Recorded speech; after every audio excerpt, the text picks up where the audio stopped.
नमस्कार, मैं ज्योति श्रीवास्तव। आप देख रहे हैं सी न्यूज़ भारत। वक्त हो चुका है बुलेटिन का। बुलेटिन में बात करेंगे बालोद की, जहां ग्राम पंचायत कवर में मां चंडी मंदिर परिसर में चैत्र नवरात्रि महोत्सव का हुआ आयोजन। आगे बात होगी बैतूल की, जहां नवरात्रि के दूसरे दिन मां रेणुका मंदिर में उमड़ी भक्तों की भीड़। साथ ही आगे चर्चा होगी मोतिहारी की, जहां चैत्र नवरात्रि पर 501 कुंवारी कन्याओं द्वारा निकाली गई कलश शोभा यात्रा। ऐसी तमाम खबरों पर हम करेंगे विस्तार से चर्चा।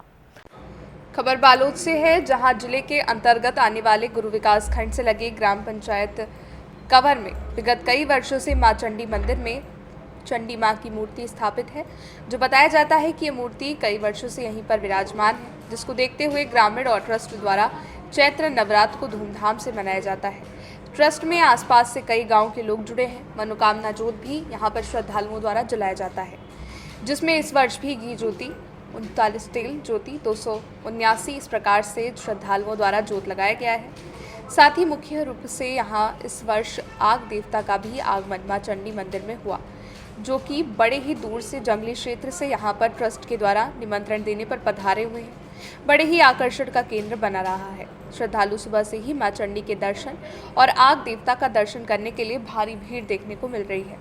मां चंडी मंदिर में ट्रस्ट के द्वारा संगीतमय हरि कीर्तन, जय गुरुदेव संकीर्तन परिवार फिंगेश्वर का कार्यक्रम 13 अप्रैल से 16 अप्रैल तक प्रतिदिन दोपहर 12 बजे से शाम 5 बजे तक रहेगा। साथ ही रात में 12 बजे से दिन शुक्रवार को रात 8 बजे से पद्मश्री तीजनबाई की शिष्या मंजू रामटे के भजन जन भूलू माँ बाप ला छत्तीसगढ़ी नाचोपाटी मोखादाई के दुलरवा झझाकी मंडली पटपरा राजनांदगांव जय मां दुलारी लोक कला नाचा गम्मत सांकरा, इस प्रकार से विभिन्न कार्यक्रम ट्रस्ट के द्वारा किया गया है। आयोजन मां चंडी मंदिर ट्रस्ट और समस्त ग्रामवासी। कवर मनवाल भट्टी बोल रहा हूँ। आज चंडी मां प्रांगण में जो आपके आंगन में आना हो है, उसके बारे में आप थोड़ा विस्तृत जानकारी दें। चंडी ट्रस्ट द्वारा निमंत्रण दिया गया है, उसके माध्यम से यहाँ आए हैं। आने का मुख्य रीजन क्या है? इसके आने से क्या होता है गाँव में? उनके आने से यहाँ मंदिर का रौनकता बढ़े, इस कारण से उनका ट्रस्ट द्वारा गए थे निमंत्रण देने के लिए ना, तो रौनकता बढ़े कहते। अपन परिचय बताओ। आपके नाम का है? जय सिंह वट्टी, कहाँ से हो? धनेसरा। ये जो आगे लेके आज चंडी मां के प्रांगण में आओ, उसका उद्देश्य क्या है और आगे आपके मकसद क्या है? नवरात्रि के माध्यम से आए हैं।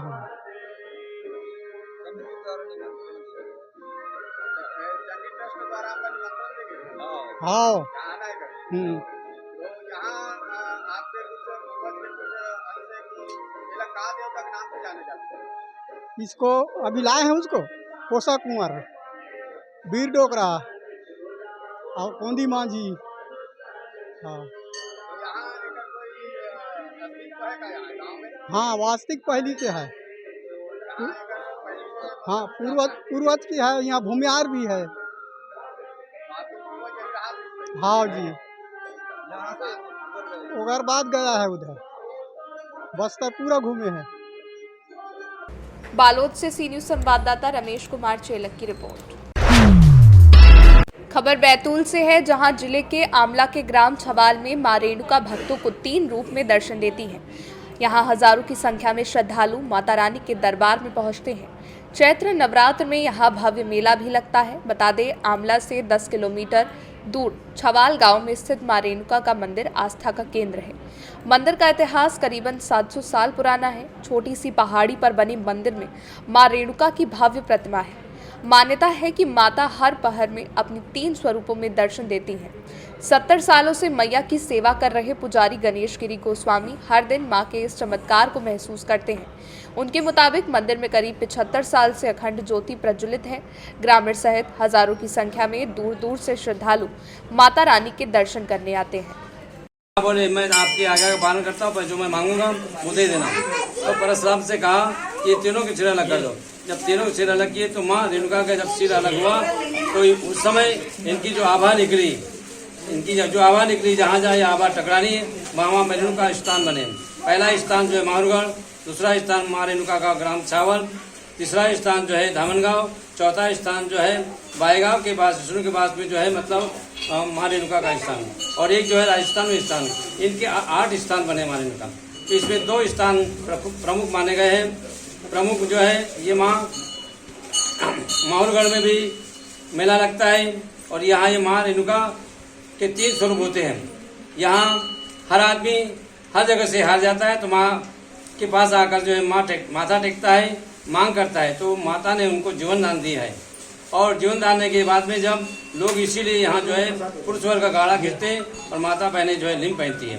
और इस माँ रेणुका के सवेरे जो कन्या रूप रहता है, दोपहर में यवन रूप रहता है, और शाम को जो है व्रत रूप रहता है। यह माँ रेणुका की ख्याति है।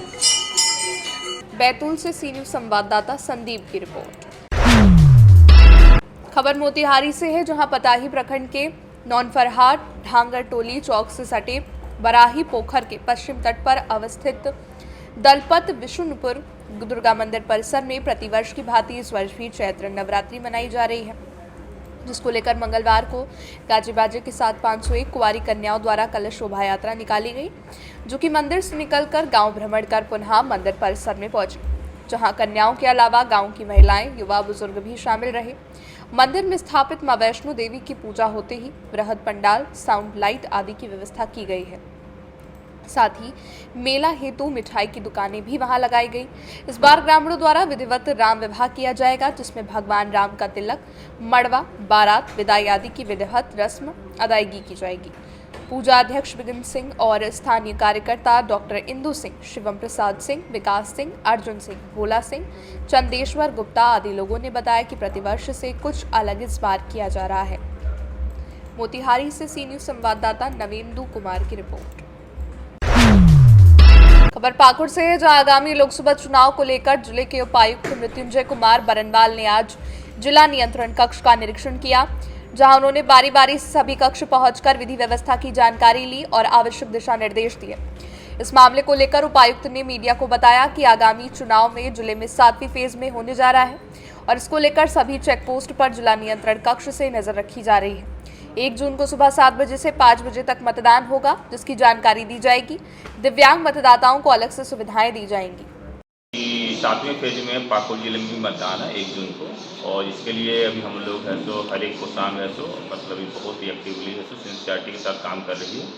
जैसे अब यहाँ पर देख रहे होंगे बगल में हमारे 2-3 सेल हमारे चल रहे हैं वीडियो विंग टीम में, जितने भी हमारे चेक पोस्ट है जहाँ गाड़ियाँ की चेकिंग हो रही है यहाँ पर भी है सो वेबकास्टिंग थ्रू मॉनिटरिंग हो रही है।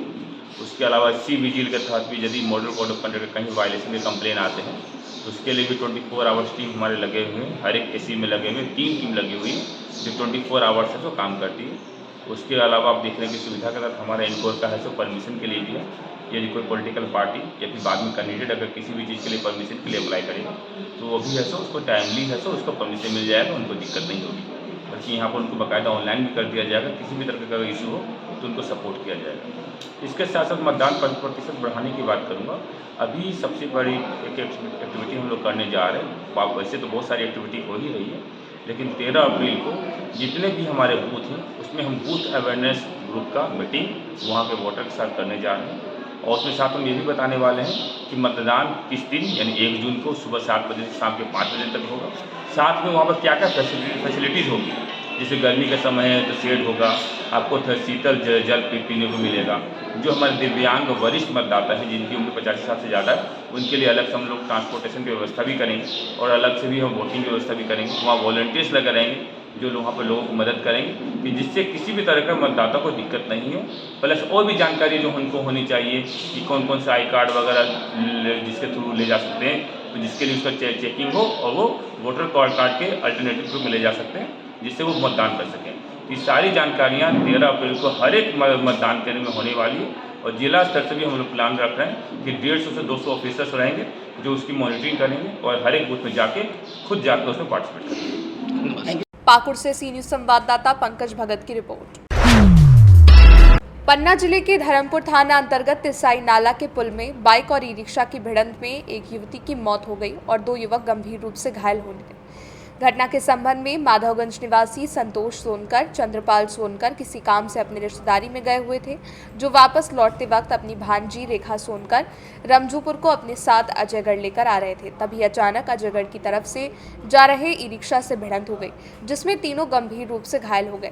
घायलों के परिजन तीनों घायलों को लेकर अजयगढ़ सामुदायिक स्वास्थ्य केंद्र पहुंचे, जहां डॉक्टरों के द्वारा रेखा सोनकर को मृत घोषित कर दिया गया।